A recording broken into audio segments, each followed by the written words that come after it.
Hey, what's going on, guys? Tre'Leon Bay here. Today what I'm going to go over with you is, should you quit your job and just go full force at real estate?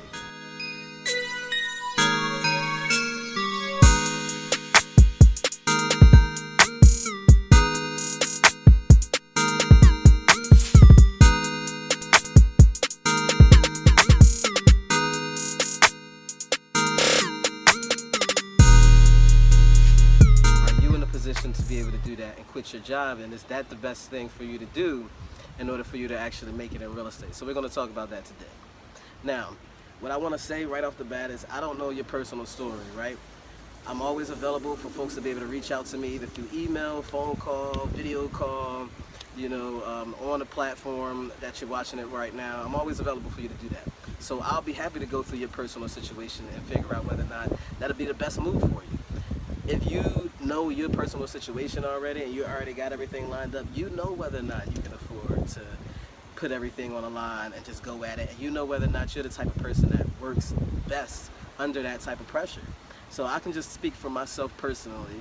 Me personally, I really do have to put 100% into something. Like, I can't really be comfortable and still feel like I'm going 100% into something else. Right? I've tried a lot of times throughout my life. I've had cushy jobs where I'm getting paid a nice salary for me just getting out of college and for somebody my age, and I've been there already where it's just a nice medium salary that's coming in every single couple weeks, and you're comfortable with that. You can get what you want, you can do what you want to do, on a minimum scale that makes you feel like, this can continue on and I can just retire here. Right? And then there's other times when you're like, no, this isn't this isn't the ceiling for me. My ceiling is all the way up in the sky somewhere. I'm not even close to what I feel like the ceiling is for me to be able to reach my goals, right? If you're that type of person and you have those type of goals, then it may be time for you to start stepping out of your comfort zone and putting yourself on the line so that you have to do it. Like, you have to achieve it. There's no other way around it. You're either going to be dead or you're going to achieve your goal.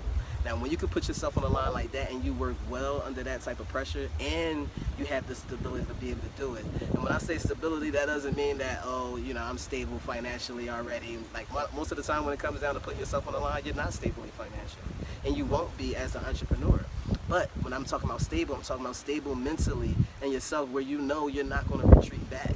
It doesn't matter what it look like, you're moving forward, you're going towards the goal. And then you also know, like, say for instance, if you have children and you have small children and you know for a fact that you don't have anyone else that can take care of these children, that can help you feed them and help you clothe them, and you thinking about quitting your job, that may not be the best time for you. Maybe later on, after the kids are a little bit more stable in their life and what they can do, then you can decide maybe to take those type of chances.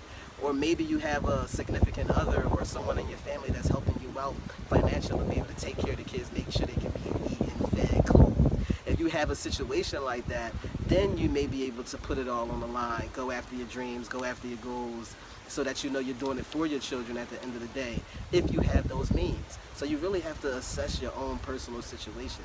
All right, you might be someone that's already living well beyond your means, even though you have a comfortable job. And so you're someone that's, making $100K a year, but you're spending $200K a year. So now all your bills is really taking over all of your income, and you need to make this happen. You need a lifestyle change, and that means you just need to make more money versus you needing to pay down all your bills, because that's almost impossible. Like, that's setting yourself up for a way that you can't achieve your goal if you make it $100K, but you're spending $200K.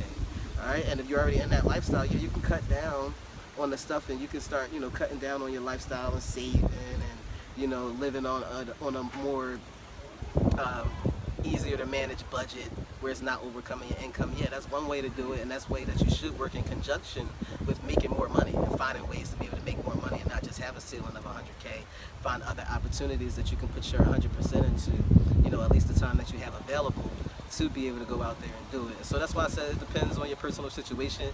Me, myself, I was actually lucky to be able to have, she's my wife now, but she was my girlfriend at the time, where she was like, you know what, I believe in you, go ahead, quit your job. If it comes down to it, I can, work at a bar, do some hair, I have these trades that I can really work off of.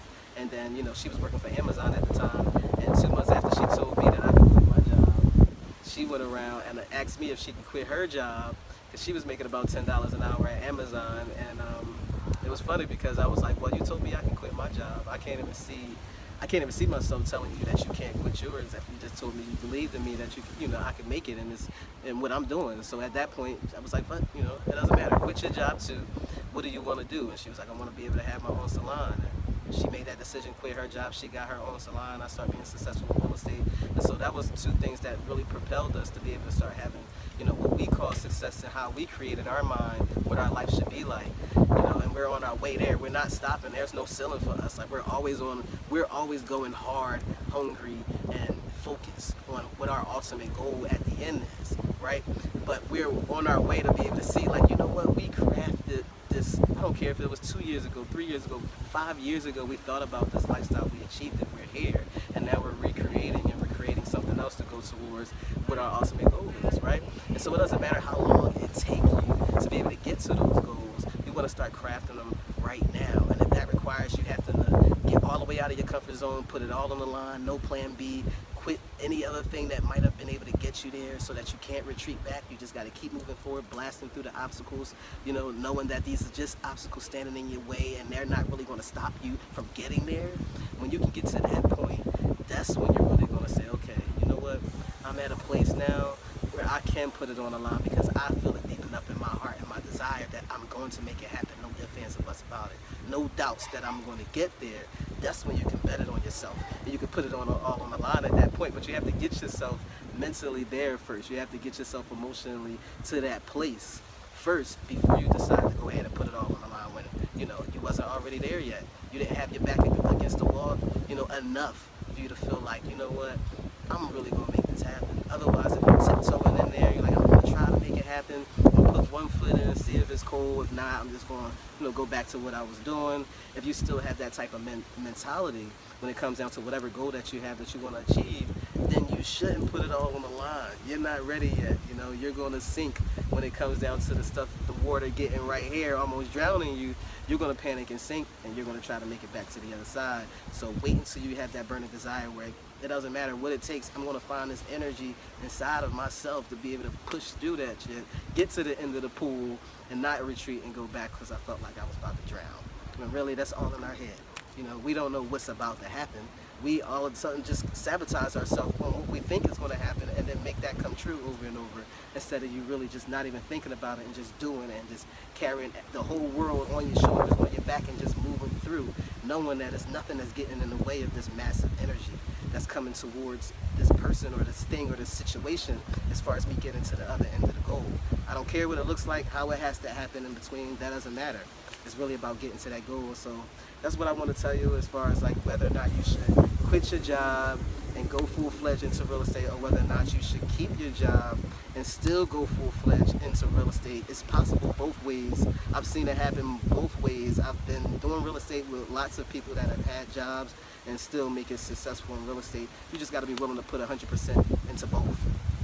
You got to have that energy to go even harder than the person that quit their job and just put 100% in one thing. Now you got to be able to output 200% because you can't put 50 and 50 here. That ain't going to work. You can't put 100% here and then you got 50% left over here. That's not going to work. You have to be somebody that's like, I'm putting 100%. I'm going to work 8 hours here, 8 hours here. I'm going to give the best 8 hours of my life here. Then I'm going to turn right around, come home, and give the best 8 hours for my own thing, for my own business, and crush it both ways. And you have to be thinking in that mentality if you're really going to be able to keep both. But if it's your situation and you have some children that needs to be fed and eat and clothed, and you just, nobody else will do it, then it might not meant for you to be able to quit your job right now. Because honestly, real estate is going to take you a few months to be able to get propelling and going to the point where you can self-sustain yourself. Like you can get a deal in a week, you can get a deal in a month, but be able to make this a business that is sustaining you and you're going forward and consistently making money in real estate or business or Forex or life, whatever it is, it's going to take you a little while to be able to get the rhythm, to be able to put the work in, to be able to know what you're doing, and then you'll start having that success if you can stay persistent. If you can stay determined and have that deep desire to keep pushing towards the goal. It doesn't matter what the goal is, what you choose. You have to bring that determination each time, all right? So if you're there, yeah, put it all on the line. You're there, you know you're going to make it. If you're not there, get yourself developed in the head, the mentality, the emotional stability first, and then go all out and go there and know that you can get to the goal, all right? That's all I got for you today. I'll see you guys on the next one.